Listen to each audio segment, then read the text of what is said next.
एक मुस्लिम राजा के 4 बेटे और एक बेटी थी। राजा के शासन में राजा और प्रजा एक दूसरे से बहुत खुश थे। दुखी थे तो राजा केवल अपने चारों बेटों से, क्योंकि वे चारों हमेशा नशे में रहते और गरीब गुलामों पर जुर्म करते रहते थे। राजा उनकी ये स्थिति देखकर बहुत चिंतित होते कि उसके बाद राज्य का क्या होगा। एक बार राजा शिकार खेलते हुए दुश्मनी सेना द्वारा पकड़े गए। जब इस बात का पता राजा के महल में चला तो राजा के चारों बेटों में से कोई भी राजा को बचाने के लिए नहीं गया। राजा की एकलौती बेटी, जो कि बहुत ही होशियार और बहादुर थीं, वह अकेली राजा को बचाने के लिए गई, परंतु लड़ते हुए गंभीर रूप से घायल हो गई। फिर भी वह राजा को सुरक्षित बचाकर वापस महल में ले आई। उधर राजा के बेटे अब भी नशे में वैश्यों के साथ नाच रहे थे।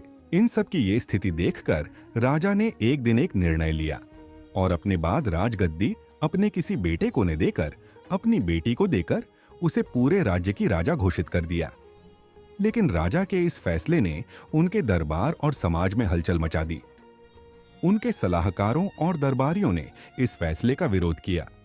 उन्होंने कहा, एक महिला को गद्दी पर बैठाना इस्लामिक परंपराओं के खिलाफ है।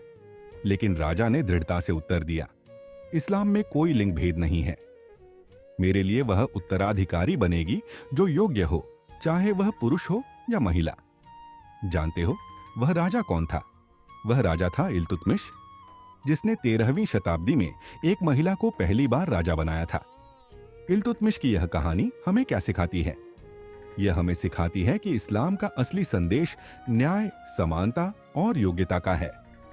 13वीं शताब्दी के भारत में, जहां समाज के कई हिस्सों में महिलाओं की स्थिति कमजोर थी, एक मुस्लिम शासक ने अपनी बेटी को गद्दी सौंपकर यह दिखा दिया कि इस्लाम में महिलाओं को भी वही अधिकार और सम्मान प्राप्त है जो पुरुषों को हैं।